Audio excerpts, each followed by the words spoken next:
Hello, good afternoon, everyone. This is Follow Everton. I'm Ryan, channel admin and host. I've got Dan with me today to talk about Everton's brilliant win in Australia against Celtic FC, the Scottish Premier League side. Dan, you thought you could get a break away from Everton during the World Cup, but Everton had to stick in a couple of fixtures, didn't they, in Australia? And you can't keep away, even though they are terrible. You, why are you shaking your head? You're desperate for a break, aren't you, from it all? Yeah, well, like you say, a lot of people had the attitude of that we need the break, but I had the attitude of we need the break to get better. We need the break to improve.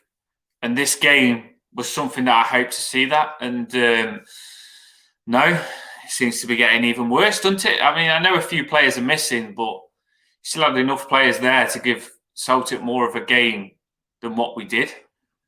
So frustrating for me. They're very frustrating. So to everyone watching, I don't know how you saw the match. I'm assuming some people will be watching this back just to see what actually happened in the game from a fan's perspective. But last night I was working in Wales and finished work at about 12 o'clock. Had a flat tire. I'm stranded in St. Aspeth near Rhyl. Thought, oh, this is not my day. Someone's doing something here to try and keep me up potentially all night to watch this Everton game.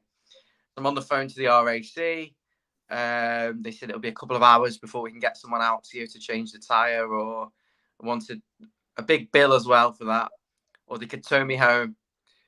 In the end, after 2 hours, they announced that I've got a tyre compression kit in the back of the car with some sealant in, and managed to, like, 2:45 in the morning, inflate the tyre with this compression kit.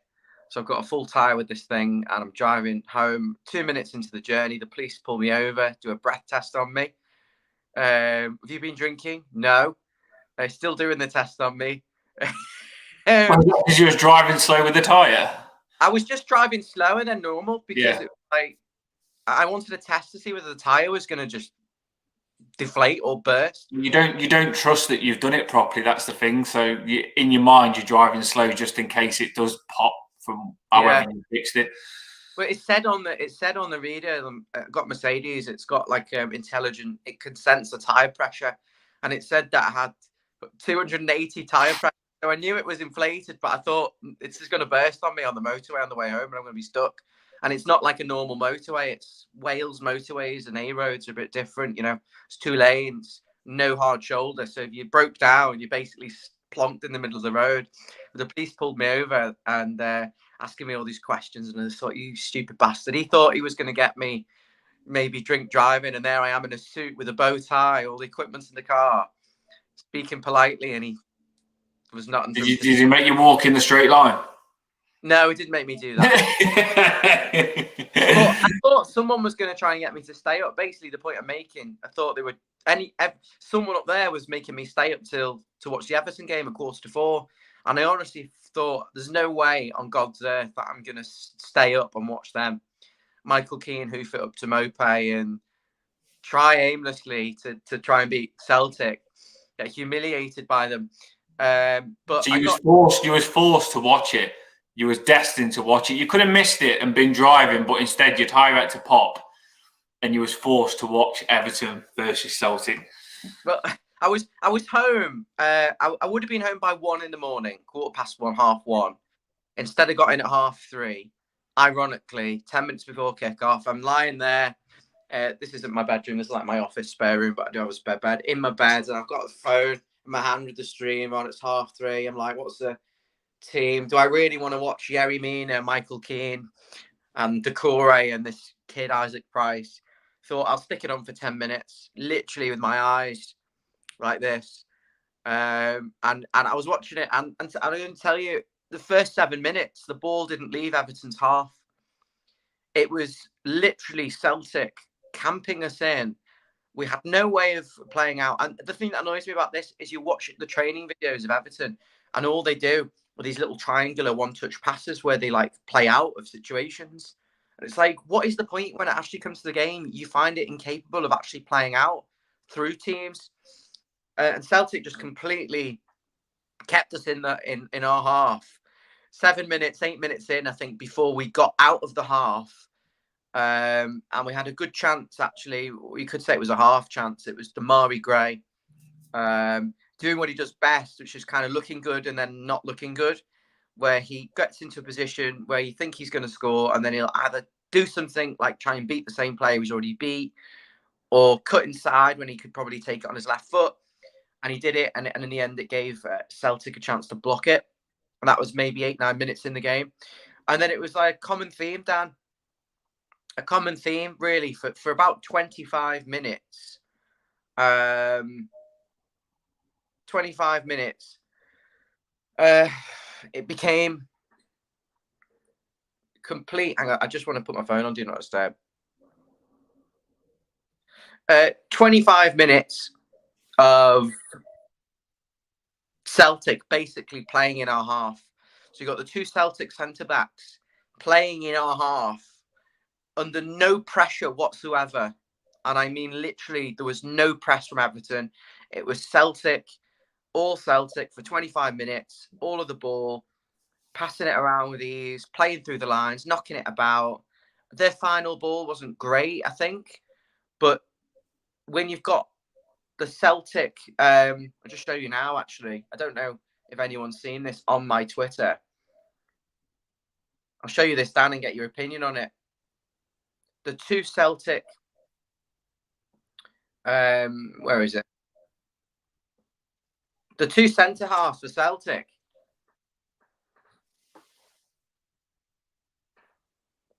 They're basically playing in our half. You see what I'm saying? And it was like that. Yeah, I've seen some of these clips. We had a flat five. Okay. It always happens when you play with the wing backs and you play with the three. You always end up playing with the five at the back, which invites them onto you. Even against the weaker teams, it seems to invite them onto you. There's no pressure on the ball, Dan.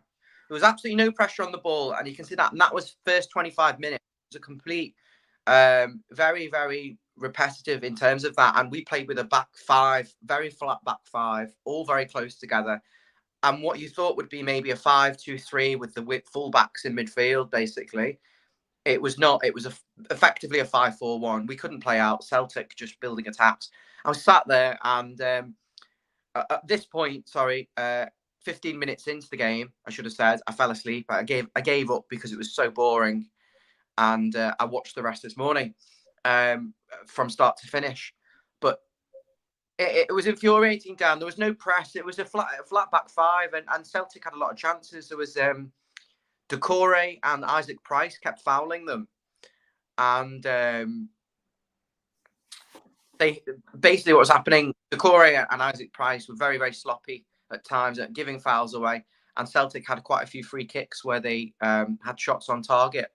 There was at least two of them. Begovic made a really good save. Around that period, though, in the game, Neil Maupay had a fantastic chance, Dan. I've seen the chance, yeah. By Mikolenko, and it's a terrible finish. It's a terrible finish. And he had a really bad game, Neil Maupay. Dan, I'm going to show you another clip. If the bad finishing of Neil Maupay wasn't enough to wind you up, I'm going to show you these clips. I've seen these as well. I'd like to say I've seen patches of the game, and I've seen this, but I will. I'm going to show it again. So Everton trying to play out. We've got 1, 2, 3, 4, 5, 6, 7, 8 people in and around the box.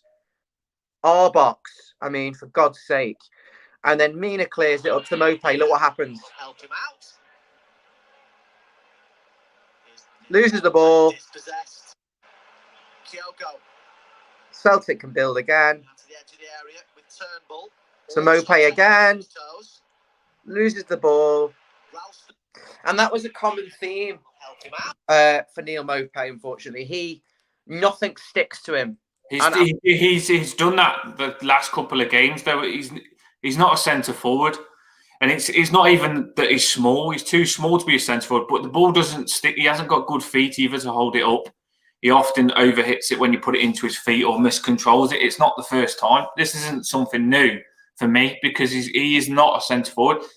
And it's a big reason that I'm a bit pissed off is because for me, for this game, I wanted to learn something. So the first thing I would have been doing is playing Cannon up top with Mopé as a centre forward because Cannon can hold the ball up. So I would have said, Cannon, you be the centre forward and do what Mopé can't, as you've just shown me, and say to Mopé, then you play off him.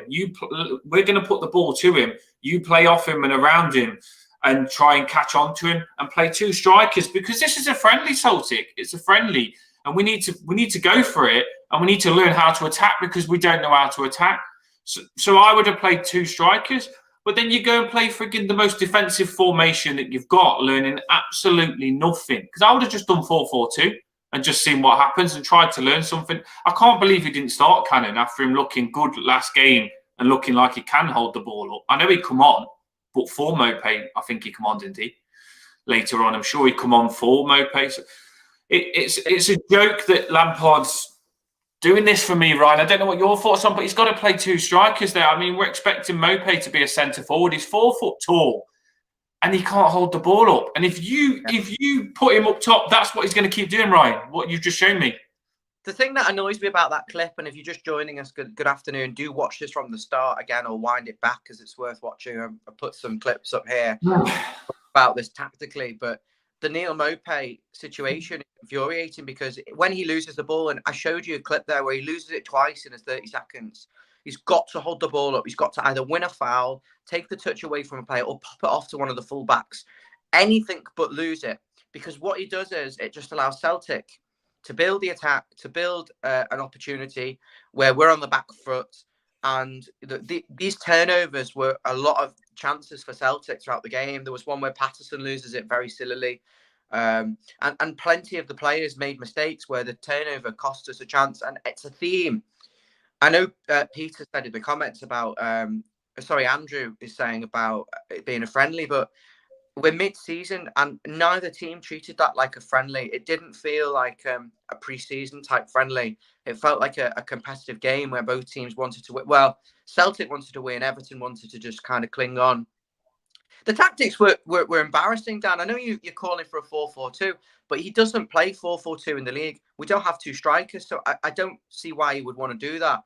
I think we were dictated to with the formation by the fact we had Iwobi, don't know where Iwobi is actually. Garner and Onana on international duty, and James Garner is injured, and Davis has got a serious knee injury from what I've been told. So I don't think he's going to get a new contract on the back of that. And also Mina is now injured. He went off at half time, injured. Decore went off injured. So the team was dictated to by the players we had available, a lack of central midfielders perhaps. And those injuries also at half time are not good because I think Mina's got a hamstring problem now. Davis has got a knee injury, and although he didn't play, and Decore got a knock of some description. So, it's a real concern because that's an Everton team with 2 or 3 players missing who could feasibly be injured throughout the season. It could happen, and it's all players that I would like to be moved on as well, which is more frustrating because you look to. Well, I know Mina's going to be up anyway at the end of the season, so fair enough on that one. But Decore and Davis, if you was to look into shift them off in January, it's not going to happen if they're injured. So that's a bad thing in my head on that part. No, Davis. I think Davis just won't be offered a new contract. I mean, if we offer him a new contract, all we're doing is showing sentimentality, and we're not actually trying to progress as a club. But we haven't been doing that for years. Just want to quickly say hello to Dave, Bruno's WAD Dublin, Mick, Peter, Andrew, and Richo in the comments. Thank you very much. I have been reading them as they've been coming in. I don't disagree with anything you've been saying, really. The thing down that annoyed me was we showed them far too much respect. We didn't press them at all. And the theme didn't really change in the second half. It was just more of the same. And we didn't build any sustained possession whatsoever. There was no build-up. The only areas where we had any possession were around our own box, trying to play out. And they know that Gray and Gordon can't hold the ball up. they're easily outmuscled. So it was very easy for Celtic to recover the ball back. And we did have a few half chances, but we didn't have a single shot on target in the game. We headed over, we hit it wide. Damari Gray shooting from stupidly tight angles. The thing is, we do nothing to open the team up. What we actually do is, we weren't so bad at it in this game, but this season we've waited for teams to get back in shape before we've been able to open them up. You know, we haven't been able to counter-attack them while they've been out of position maybe, or they've lost the ball themselves on a turnover. Because we can't break anyone down who gets back in shape and plays with the low block. And despite the fact we had a low block 5-4-1, we still looked like conceding goals. Celtic were it was very easy for Celtic, certainly in the second half as the game went on. It was very easy for them to get around the edge of our box to create opportunities. We don't have possession in that formation. It like isolates the midfield. We don't. Every time we played with three centre backs and wing backs, we do not have possession. It never works. Neil Mopé played in midfield, Dan, for some of that second half, and actually Anthony Gordon played centre mid because we had no one, and we had no shape in midfield. It was easy for Celtic. You can see it's not going to work, Ryan. But as soon as you look at that team, you can see it's not going to work. You have to have a good centre midfield if you're going to play that to keep the possession. And the Decore and who did you say it was?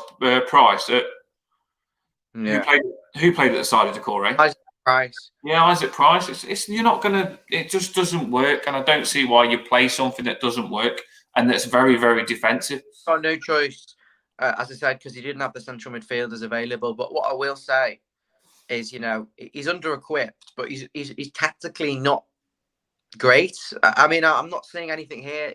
Even to disrupt Celtic's flow, I would have. Celtic were building up very comfortably with the two centre backs for them, basically playing in a half.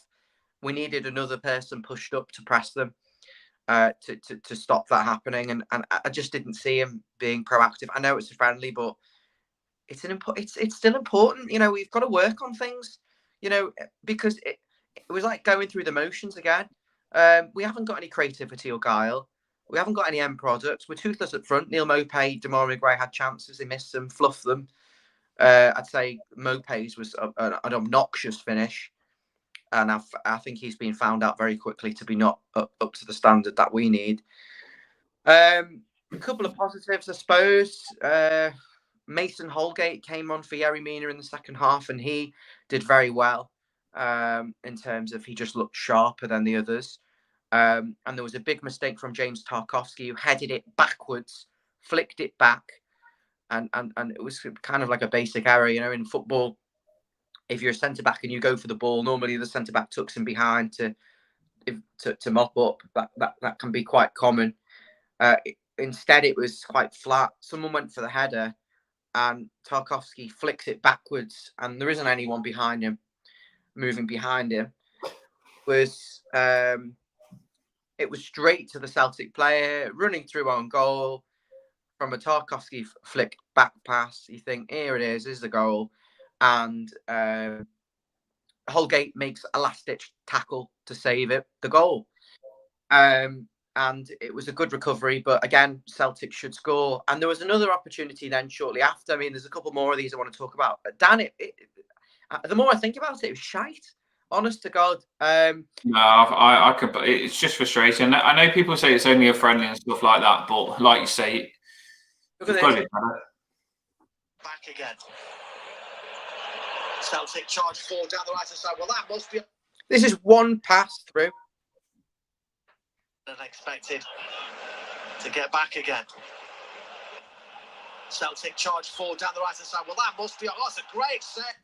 And Begovic saves it, but you know, it wasn't offside because I stopped it and it looked level. But one passing behind Mikolenko. No one can press the ball because there wasn't anyone there in front of Mikolenko to do so, really. It was a half-assed attempt. You know, and if you don't press, if there's no one pressing the ball, you drop. You know, it's basics of football. It's reacting, and then there's three centre-backs. No one gets there first. and the Celtic player just got a shite down. Honest to God, and He should have scored that. I did see that. He should have scored it as well. Good save by Begovic, but it's worrying when Celtic are absolutely destroying you like that. And to be fair, Dan, we didn't have any chances really to score from then in. I don't think we created anything really of note. We had a few opportunities where Gordon would bypass a defender and it would be maybe 4-on-3, not often, and it would eventually get snuffed out, or the end product wasn't there, or the finish wasn't great.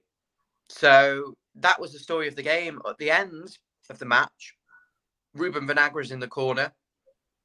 The classic "I'm going to shepherd you out of play" maneuver, where it's quite simple, and he just falls over. Celtic get it, play it across the box, and it's a tap in, an absolute tap in for the Celtic striker, and he just mishits it. But it was another chance, and to be honest, it should have been maybe 3 or 4-0 to Celtic. When you think about those opportunities, at least 2-0, and it goes to pens, and Celtic. When I heard the result this morning, I thought Begovic is dreadful from pens.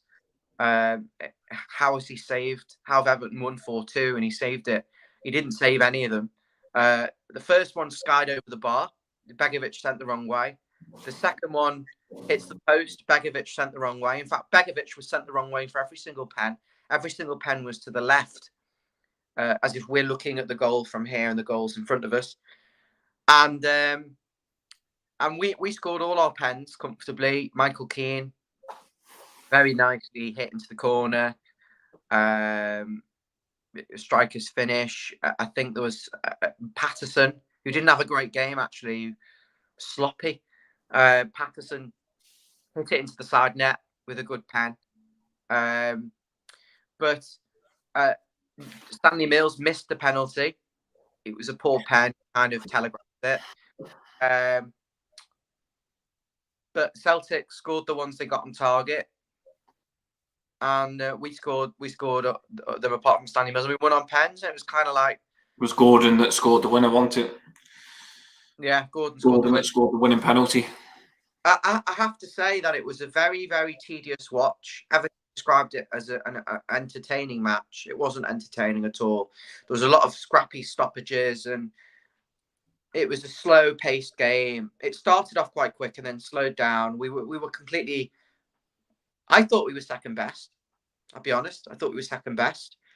I thought we showed Celtic too much respect. Celtic had a lot of opportunities. We didn't really hold a threat. We didn't have any sustained possession. I didn't know what the game plan was. Well, it was quite clear what the game plan was. It was to camp and to try and counter-attack them. With Celtic, they're in the Scottish Premier League. We should be beating them. Made mistakes. And Dan, it isn't good enough. I know people can say, oh, it's a friendly, who's asked, but I am bothered because I want to see signs of improvement.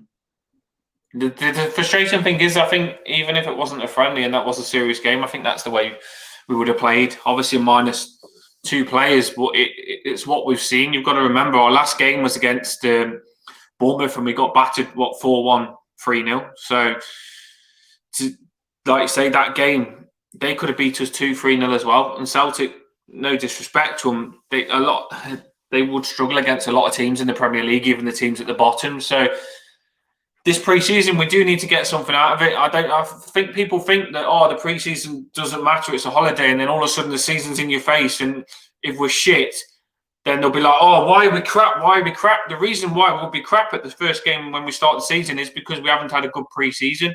If we can have a good pre-season, we can build up our confidence back up and go into that first game with a bit of scoring confidence, feeling like we can get shots on target. Now, if you look at this game, we've had 0 shots on target. They've had 7. They've had 60-something% possession. So what confidence have you gained from this game? And I know there's going to be a few different players that come in, but only 2 or 3. So the confidence has probably gone even lower. And we're becoming used to having no shots on target. We were struggling to attack. It's getting worse and worse and worse. And you've got to do something now to build your confidence for when we start the season, right? That's what I'm thinking. That game, for me, is just going to knock it even more. 0 shots on target. I've not learned anything new about them. In fact, it's just reconfirmed what I know about them, and I hate to be negative. Really, I want to be positive. I was positive for the first few weeks of the season.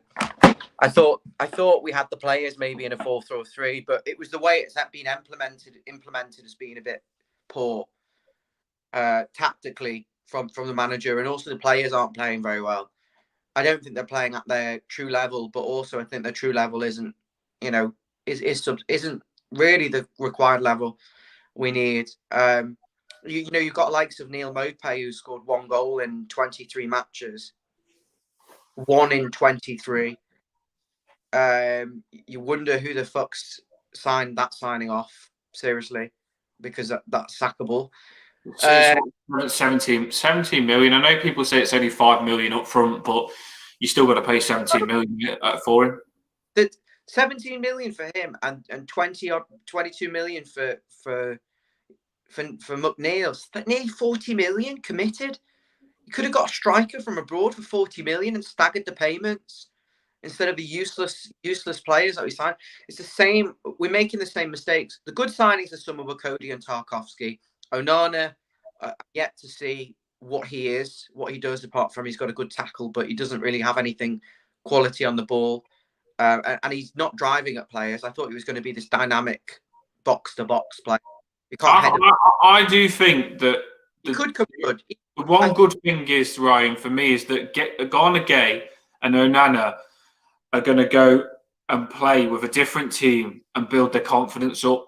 And I hope they come back good players for that. I think they will come back good, and our fate is in their hands. I really do. I know you say Onana's not been that good, but we need him to come back and be good because our centre midfield is going to be on them too. I know we've got Iwobi as well, but he's doing okay. But it's going to be dependent on how good Onana and Gana Gay come back for me, because that's what we need. Because other than them, we haven't got nothing centre mid. I mean, you just said this game, look at Decore, and it's just not good enough. So we need Onana, Gana Gay and Iwobi to be at the best, to take a bit of pressure off our defence, because our defence just seems to get full whack every game, nothing in front of them. So that's where I see we need to get better is on those two players. Dan, I don't want to say deluded, but I don't see anything changing with this group of players. I think a spade is a spade. And I do think a lot of players are. I think that about them, like Keane, Decore, Davis, probably Holgate in there. Some of those players that we've had for 2-3 seasons, they are a spade as a spade. But I think Onana coming in, we don't know what he's going to be yet. Gana Gay, we know he can be good. I mean, he's been awful, but we know he can be good. So I wouldn't put them down as a spade with Onana, Gana Gay and Iwobi. They are players that can step it up and that we're going to need to step it up, in my opinion. They're not goal scorers. No, they're not. We haven't got anyone who scores goals in the entire squad. And that's the worrying part. Goals is injured every week or every other week. So, it's completely dysfunctional. And I think we need probably 3 players to be competitive. A really, really top centre forward. I don't care where you sign him from. I'd have him lined up right now, ready to come in January the 1st. And a winger who's got an end product, who's not some show pony. I mean, people moan about Gerard Deulofeu, but at least he had an end product. And he had fitness issues, but he had an end product. Our players have got no end product. So I'd probably another winger/forward who could potentially play up front alongside a striker, but mainly plays on the wing. And some creativity in midfield, because they all do the same thing. They're all very similar. All athletic sort of runners, but not really. They haven't got like real good football vision. Or I think Iwobi obviously does get quite a few assists, but doesn't score enough goals. 1 goal this season. I think he's got like 5 goals in his Everton career. He's played 100 games for us or something like that. So Dan, I'm struggling, but in terms of the assessment for the Celtic game, Celtic were the better team. We had some half chances. We didn't have a shot on target again. It's normal for that. It's the 7th game in 8 games where we haven't had a shot. I haven't scored a goal as well. So Lampard smiling at the full-time whistle, the whole thing just kind of gets on my wick. I'll be honest with you. Yeah, starting to do my head in because I'm seeing no progression and I'm seeing us be shit. And you see the next game and it looks like we're doing nothing to try and get better. If you can see us trying to get better and see us making passes or changing our style to get better, but when you get nothing, you've got nothing to hold on to. Then you've got nothing to get behind. And like I say, that Celtic game, if Lampard would have just tried something different, I would have thought, you know what, fair enough, he's trying. But to go to the wing backs and the three centre backs and then two centre midfielders, and he's sticking to the Mopé, Gordon and Gray. They can't hold the ball up. It offers nothing. It's not working, is it? We see it all the time now, and it doesn't work. And you see it again. It's Mopé, Gray, and Gordon. Them three up top, and you think to yourself, "Oh, it hasn't worked." But then you see it again. Oh, it hasn't worked, and you see it again. So you know what you're going to get now, but you still play the same hand. You've got to change your cards, and we need to. Like I said to you, Ryan, I know you say it's not a good option, but you've got to try something different. I would have played Tom Cannon with Mopé up top as a 4-4-2, and Tom Cannon. He isn't exactly what I want. I would rather signed a big centre forward from the Championship that's going to run the channels, hold it up, and be an absolute nightmare to other teams, and then put Mopé next to him. But the thing is, we haven't signed that player. So Cannon, I would give him a chance to see if he can be that player in a friendly. There was a couple of things I was thinking of, Dan. I don't know where Seamus Coleman was on the trip. Don't know where Iwobi was. Rondon is obviously, he's signed a deal to leave in January. He's off. But it's persisting with the same things and expecting different results is not really the answer. We've got some comments from Barry. Kevin, thanks for joining. Peter as well. Barry's saying he thought the only good player was Isaac Price. But for me, I thought Price gave the ball away quite a lot as well and showed a lack of maturity. But for his age, he wasn't the worst on the pitch. He was arguably better than Doucouré, who was useless. He needs so many touches. And there was one which he ended up taking such a sloppy touch. He ended up fouling the Celtic player on the blind side, giving a free kick away, and they nearly scored from the free kick. It's just little details, Dan, as well, that aren't good enough. It's a systematic. This is what does my head in, though, because it's the same thing all the time, and the players just keep. You don't see them change it. Like they say these young guns are good enough. Like we watched Cannon play, and fair enough, we did play well, but maybe our standards that low that some of these young guns are coming in and looking good when they shouldn't. Like Price coming, he probably shouldn't be near the squad, but he comes in and everyone says he played well because our standards that shit in centre midfield. Our standards should be a lot higher than these young guns coming in and being good enough now. Like Cannon shouldn't even be getting a look in because our centre forward should be good. It's a mess at the minute because we've had Rondon, who he hasn't even travelled, so we're paying his wage or whatever. He hasn't even travelled. We've got Moise Kean, who we're waiting with Juventus. We haven't even replaced Moise Kean, and then we've got rid of Richarlison. We're missing three attackers from what we should have. Three attackers there in our squad. At one point, we had Kean, Richarlison, Cenk Tosun, and Calvert-Lewin. Yeah, it was all right. It was loaded then. Moise Kean couldn't even get a game because we had that many attackers. And the thing is, Ryan, if you take something away, you've got to add it back in. We're like I say, we're paying Rondon's wages. We've got the money for Moise Kean there, and we should have attacking players. It's stupid that we haven't, and it's becoming frustrating now because we need attacking players. We're talking that we need attacking players, and they should have brought them in. And on that bombshell, I think it's time for us to wrap things up. Dan, we'll be back at some point. Go and watch the World Cup. Go and watch Qatar lose to Ecuador. Well, I said to you, I don't know what you think, Ryan. Obviously, can say it live on air. I might just watch Ghana Gay play for Senegal live because people were saying they want someone to watch a game live on the channel. Yeah, but they're gonna have. It's gonna have to be a game they want to watch. No, because it's on live TV, so it's fine. I'll be up to date with it because it's on live TV. So Dan, a lot of people it might be interesting just for a World Cup thing for us to do. There you go.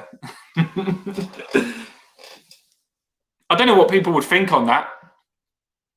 I think no one's going to sit and watch. I think it's definitely good though. Like, I know we're pissed off, but it's definitely good to keep track of the World Cup players to see how they're doing, just because there are players and get behind them in the World Cup. Everyone else does, don't they? You're seeing all the football team websites tweet about them all the time, how they're doing the World Cup. So because we haven't got much to do on this Follow Everton thing about Everton, maybe, like I say, we should keep up to date with what Onana and Garnagay are doing, and Cody. We'll have a catch up, but we'll also look ahead to the game against the Sydney Warriors of football. And that's stress, though. That's stress. I want to watch the World Cup games and commentate them instead of freaking talking about Everton, because Everton are just stressful at the minute. I couldn't care less if we win or lose to the Sydney Warriors. Sydney Warriors, who are they? We'll probably it's almost a part of me. I'll get slaughtered for this, but a part of me wouldn't mind us losing. No, I don't want us to lose. I'm getting sick and tired of us losing. If we keep losing, I'm just going to get super angry, mate, because I'm getting pissed off of us losing. Can't ever lose. We need to get better. If we look toothless, it highlights the issue even further. They know anyway, Ryan. I keep hearing that all around. It's probably good that we lost against Celtic because it identifies that we need attacking players. Bloody hell, if you haven't realised that in the Bournemouth game or the other game or the other game or the other game or the league position that we're in, if you don't realise that we're buggered, then you need a wake-up call. We already know that we're in trouble. Look at our league position and Bournemouth.